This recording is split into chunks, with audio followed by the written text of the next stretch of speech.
Bueno, el concepto de derivadas parciales, por supuesto que lo podemos ampliar para un campo escalar de n variables. Si f es una función con valores reales definida en un abierto D del espacio Rn, definimos su derivada parcial respecto de xj. F depende de n variables. Bueno, definimos su derivada parcial respecto de xj para cualquier j entre 1 y n en cierto punto A de su dominio, de esta forma, como este límite. La derivada de f respecto de xj en el punto A es el límite para h tendiendo a 0 de este cociente incremental. Fíjense que lo que estamos haciendo acá, como hicimos para el caso de una función de dos variables, es justamente dejar fijo todos los valores, todas las coordenadas del punto donde yo me paro, excepto la j-ésima, que la incremento en una cantidad h. Entonces, en el numerador tenemos el incremento que experimenta la función cuando paso del punto a este punto cercano. Y dividimos por el incremento de la variable xj. Si existe el límite para h tendiendo a 0 de este cociente incremental, eso es por definición la derivada parcial de f en el punto A respecto de xj, o j-ésima derivada parcial de f en el punto A. Este cociente lo podemos escribir de una manera más abreviada y mucho más precisa, sin necesidad de utilizar los puntos suspensivos, si consideramos los versores de la base canónica de Rn. Porque fíjense, acá el versor E sub j es la n-upla que tiene ceros en todos lados, excepto en el lugar j, donde tiene un número 1. Entonces, cuando yo multiplico un escalar h por este versor E sub j, lo que obtengo es el vector 0, 0, 0, h en el lugar j y el resto 0. Cuando al punto A, que tiene coordenadas a1 a n, le sumo entonces hj, lo que obtengo es esto que tenemos acá. El A1, A2, digamos, es el vector, digamos, cuyas coordenadas son todas las del punto A, excepto la j-ésima, que es A sub j más h. Y restamos f igual a nada, por supuesto. O sea que este cociente es exactamente lo mismo que tenemos acá, y es la forma, digamos, precisa en la cual uno expresa el límite para definir la derivada parcial de la función f respecto de xj en el punto A. Bueno, por supuesto, esta derivada parcial se define entonces de esta forma. Esto ya no lo vamos a usar más. Se define de esta forma siempre que exista el límite, por supuesto. Puede ocurrir que digamos, la derivada parcial respecto de xj del campo escalar f exista para en todo punto del dominio D. O sea que la derivada en x exista, se indica así o así indistintamente. Hay otras notaciones también para las derivadas parciales. Si esta derivada parcial existe en todo punto x del dominio, queda definido automáticamente un nuevo campo escalar, que es la derivada de f respecto de xj en todo el dominio D. Bueno, por ejemplo, si f es la función en R3, es el campo escalar en R3 definido de esta manera, entonces sus derivadas parciales, sus funciones derivadas parciales de f respecto de x, de f respecto de y y de f respecto de z son estas que tenemos acá.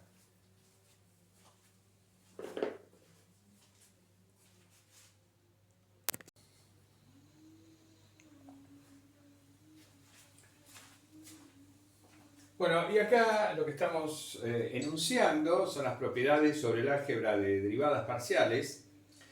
Estas propiedades son exactamente, o sea, son totalmente análogas a las correspondientes propiedades para derivadas de funciones de una variable que ustedes conocen. Y eso obedece al hecho de que, como ya explicamos, derivar parcialmente un campo escalar respecto de xj significa que yo considero que todas las otras variables son constantes. Y derivo entonces respecto de xj considerando a todas como variables constantes, considerando como si f fuera solamente función de xj. Eso es lo que, de eso se trata. Entonces, en el fondo, una derivada parcial es una derivada respecto de una variable, ¿no? No en el fondo, en la superficie también, es así. Y entonces, por eso tiene las derivadas parciales tienen las mismas propiedades algebraicas que las derivadas ordinarias. Entonces, la derivada parcial respecto de xj de una suma de dos funciones es la suma de las derivadas en cada punto. la derivada parcial respecto de Qj del producto de una constante por una función es igual al producto de la constante por la derivada parcial respecto de Qj. La derivada parcial de un producto de dos campos escalares es igual, bueno, a la derivada del primer campo escalar por el segundo campo escalar sin derivar, más el primer campo escalar por la derivada del segundo campo escalar. Y la derivada para un cociente de dos campos escalares, bueno, es la regla de derivación de un cociente. La derivada del de arriba, del numerador, por el denominador sin derivar, menos el numerador por la derivada del denominador, dividido todo por el cuadrado del denominador. Esto es válido siempre y cuando g de x es distinto de 0. Por supuesto que acá estamos abreviando mucho las cosas para no ponernos pesados, ¿no? Estas propiedades bien enunciadas exigirían una precisión de las hipótesis. Por ejemplo, lo que uno diría es que tiene dos campos escalares, f y g, de n variables, definidos ambos sobre el mismo dominio abierto, y supone que existen las derivadas parciales respecto de Qj, tanto de f como de g, en cierto punto x. Bien, entonces, si pasa eso, existe la derivada parcial respecto de Qj de la suma de los dos campos escalares en el mismo punto x y vale esta igualdad. Bueno, y así con todas las otras, ¿no? No lo vamos a hacer, no lo vamos a escribir así porque es muy pesado, ¿no? Insisto, no es necesario. Lo importante es recordar que uno deriva parcialmente utilizando las reglas de derivación usuales.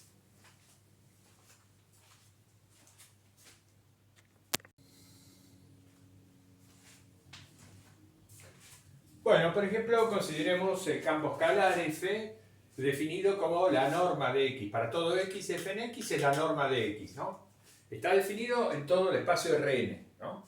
Entonces, en función de las coordenadas cartesianas, la norma de x está dada por esta raíz cuadrada. La raíz cuadrada es la suma de los cuadrados de las coordenadas de x, por supuesto, ¿no? Es la norma, está la norma euclidia usual. Bien, entonces así está definido f, ese campo escalar, en todo el espacio euclidiano Rn. Entonces, la derivada parcial de f respecto de Qj en un punto x de Rn dado es la derivada parcial de esto respecto de Qj. Bueno, entonces derivo esta raíz cuadrada, calculo como si fuera a calcular la derivada de análisis 1, porque derivo respecto de Qj considerando constantes a todas las otras variables, a x1, a x2, hasta la xn. Todas constantes las considero. Y derivo respecto de Qj. Entonces, ¿qué me queda? Bueno, es la derivada de una raíz cuadrada, derivo la raíz cuadrada respecto de lo que tengo adentro. Eso me va a dar 1 sobre 2 veces la raíz cuadrada. Estoy aplicando la regla de la cadena, pero de análisis 1, insisto, ¿no? Entonces, la derivada respecto de Qj de esta raíz cuadrada es la derivada de la raíz cuadrada respecto de lo de adentro, que me queda eso, por la derivada de esta suma respecto de Qj. Y es una suma de cuadrados, donde todos los considero constantes excepto Qj. Entonces, la derivada respecto de Qj de esta suma de cuadrados me va a dar 2 veces xj. El único término relevante para mí es el xj al cuadrado. Bueno, entonces cancela con el 2 y me queda xj sobre esta raíz cuadrada que es la norma de x nuevamente. Entonces, esta es la derivada parcial de f respecto de Qj en un punto x. Esto me indica ya que f no es derivable en todo su dominio es todo Rn, pero esta expresión no está definida si x es el origen, si x es el vector nulo. Entonces, quiere decir que, f es derivable respecto de x1, respecto de x2, respecto de xn, en todo x distinto del vector nulo, distinto del origen. Bueno, en forma más abreviada podemos poner directamente esto. La derivada respecto de Qj de la norma de x es xj sobre la norma de x para todo x no nulo y para cualquier j entre 1 y n.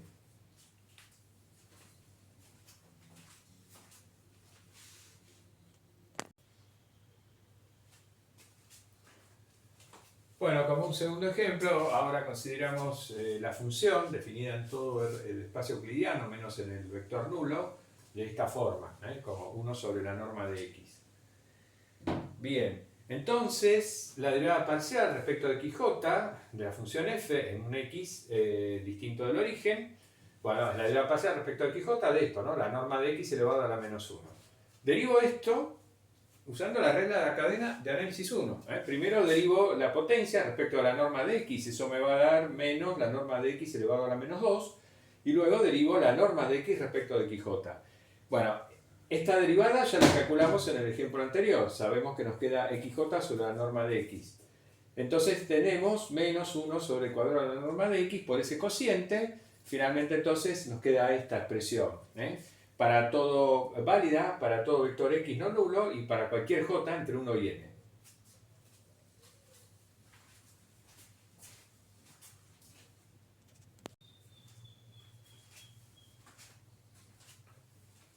Bueno, y a continuación vamos a definir dos objetos muy importantes vinculados con las derivadas parciales.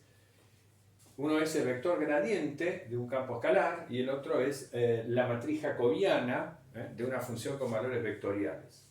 Comencemos hablando de lo que es el vector gradiente. Supongamos que tenemos f, una función con valores reales de n variables definida en un dominio abierto D y que fijamos un punto A del dominio. Entonces, si existen las n derivadas parciales de la función f en el punto A respecto de x1, respecto de x2, respecto de xn, con esas n derivadas parciales definimos el vector gradiente de f en el punto A en la forma siguiente. Lo indicamos así, este símbolo se llama nabla, con una flechita arriba, porque esto va a definir un vector. Entonces, el gradiente, esto se lee gradiente de la función f en el punto A. Por definición, es esta n-upla, el gradiente, este vector de Rn. Es el vector cuyas coordenadas en la base canónica son las derivadas parciales de f en el punto A. Esta n-upla entonces es el gradiente de f en A. Expresando esta n-upla como una combinación lineal de los versores de la base canónica de Rn, bueno, nos queda esto, ¿no? Los E sub j son los versores canónicos de Rn en este caso. Bien, esta definición no entraña ninguna dificultad porque está bien clara, ¿no? Entonces, cada vez que tenemos un campo escalar, una función f definida en términos de sus coordenadas cartesianas, en R2 o en R3 o en R4 o en Rn, podemos, si existen las derivadas parciales correspondientes en el punto considerado, en fin, podemos construir esta n-upla y esto decimos que es el vector gradiente de f en el punto A. Pero hay que hacer una aclaración importante que conviene ya desde el vamos, digamos, hablar de esta cuestión. Acá, ¿qué estamos diciendo? Estamos diciendo que el gradiente de f en A es un vector bien definido, que solo depende del campo escalar representado por la función f y del punto A. De hecho, el gradiente tiene un significado físico. Bueno, esta aclaración exige, a su vez, ciertas aclaraciones. Digamos. ¿Qué estamos diciendo cuando decimos que este objeto es un vector bien definido, que solo depende del campo escalar representado por la función f y del punto A? Estamos diciendo lo siguiente, queremos decir lo siguiente. Pero antes quiero aclarar que al final de esta unidad va a quedar bien precisado cuál es el significado físico del vector gradiente y entonces este punto que voy a mencionar ahora va a quedar mejor aclarado, ¿no? Pero lo que voy a decir es, si f, por ejemplo, es un campo escalar definido en R2 que representa la temperatura en una región del plano, cuando f está definido en coordenadas cartesianas, significa que yo he fijado un sistema de coordenadas cartesianas en el plano y que represento a esa distribución de temperatura como una función de R2 a R. Entonces, si yo me paro en un punto determinado de esa región y, bueno, calculo las derivadas parciales respecto de x y respecto de y, construyo el vector gradiente, ¿no?, en ese punto de la función f. Ahora, si cambio el sistema de coordenadas, la misma función, el mismo campo escalar, la misma distribución de temperatura va a quedar definida por una función diferente en las coordenadas x e y. Pero si yo me paro en el mismo punto y evalúo con la nueva función, digamos, las derivadas parciales en ese punto y construyo el vector gradiente con la nueva función, voy a obtener el mismo vector. No me va a cambiar el vector, va a ser el mismo que obtuve con la función f.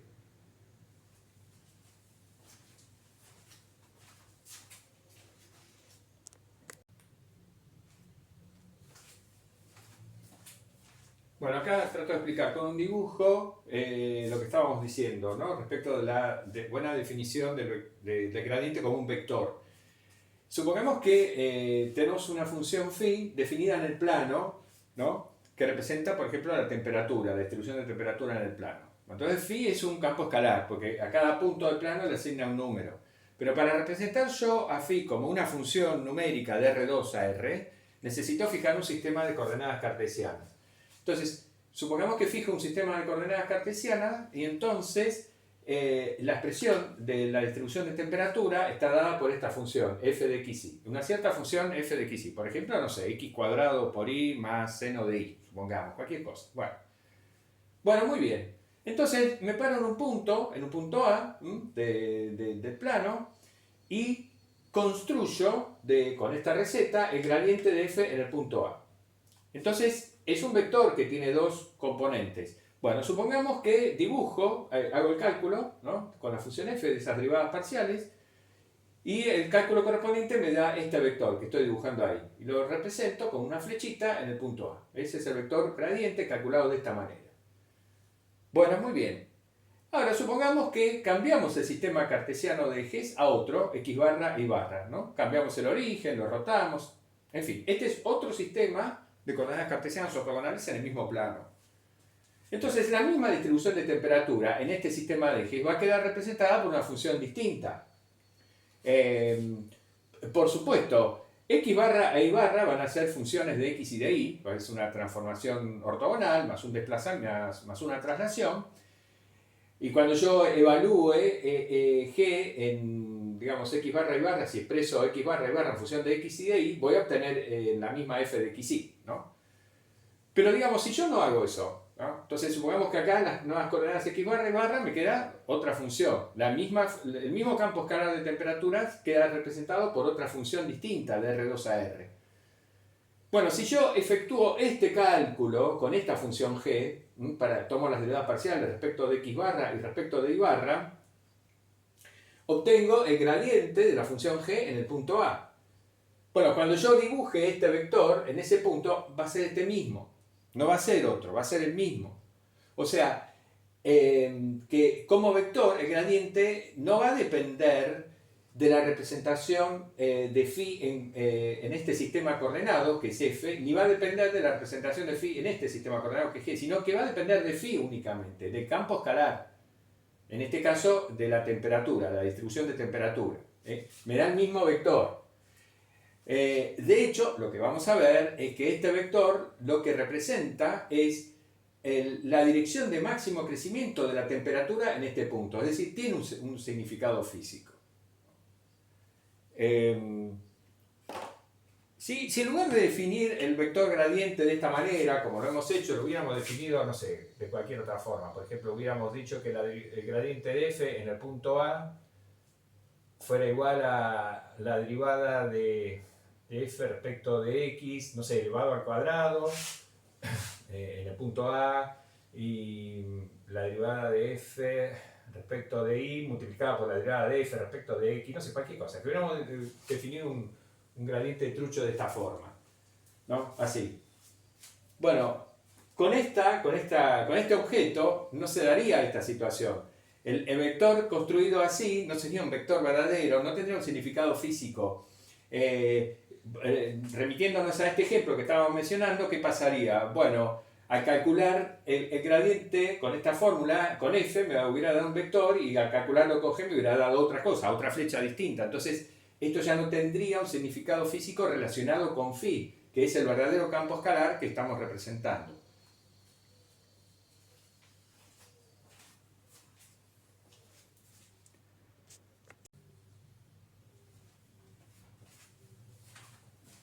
Bueno, por ejemplo, si consideramos nuevamente el campo escalar definido en todo Rn menos en el origen como 1 sobre la norma de x, entonces las derivadas parciales de este campo escalar ya las calculamos. La derivada parcial respecto de x1 me quedaba menos x1 sobre la norma de x al cubo. Esta es la derivada parcial respecto de x2, etc. Las calculamos anteriormente, ¿no? Directamente calculamos la derivada parcial respecto de xj, de 1 sobre la norma de x. Entonces, el gradiente de este campo escalar en todo punto x distinto del origen es esta NUPLA.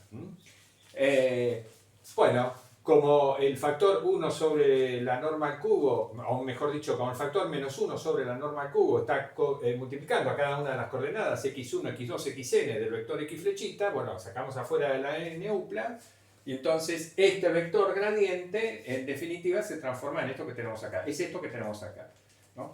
Es el gradiente de f en todo x distinto del origen. Una observación sobre este ejemplo. Fíjense que si lo pensamos en R3, si estamos en el espacio, si n es 3, entonces las superficies de nivel de este campo escalar son todas esferas concéntricas en el origen, o todas esferas con centro en el origen, porque justamente esto es igual constante si solo si la norma de x es constante. Y lo que observamos es que, digamos, en cada punto del espacio, el gradiente de f es una flecha que está apuntando hacia el origen. Esto que tenemos acá es una flecha que apunta hacia el origen. En consecuencia, y además, digamos, al ser, digamos, esta flecha o este vector a ser paralelo al vector posición x flecha, lo que observamos entonces es que las flechas del vector gradiente son siempre ortogonales a sus superficies de nivel. Bueno, ese hecho que se cumple en este caso particular, en realidad se cumple siempre. Ya vamos a ver, lo vamos a justificar. Que cada vez que tenemos un campo escalar tridimensional, entonces sus superficies de nivel son siempre en cada punto ortogonales al vector gradiente del campo escalar en ese punto. Y para concluir este video vamos a definir lo que se llama la matriz jacobiana de una función con valores vectoriales. Tenemos f, una función definida en un abierto D de Rn con valores en Rm, y llamamos f1, f2, f sub m a las funciones coordenadas de f.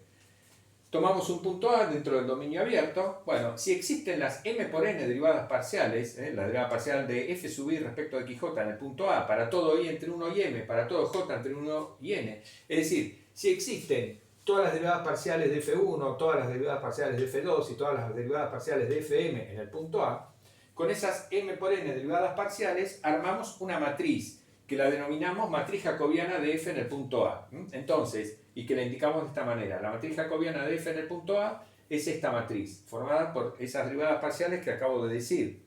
Entonces, la primera fila son las derivadas de f1 respecto de x1 respecto de xn. La segunda fila son las derivadas parciales de f2 respecto de x1 y xn, y la última fila, la mésima, son las derivadas parciales de fm respecto de x1 y xn. Por eso es una matriz real m por n.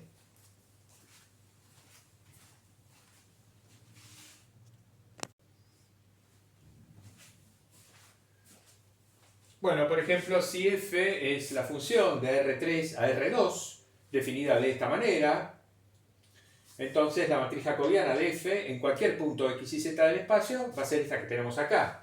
Es una matriz 2×3. En la primera fila lo que tenemos son las derivadas parciales de la primera función coordenada, respecto de x, respecto de y respecto de z.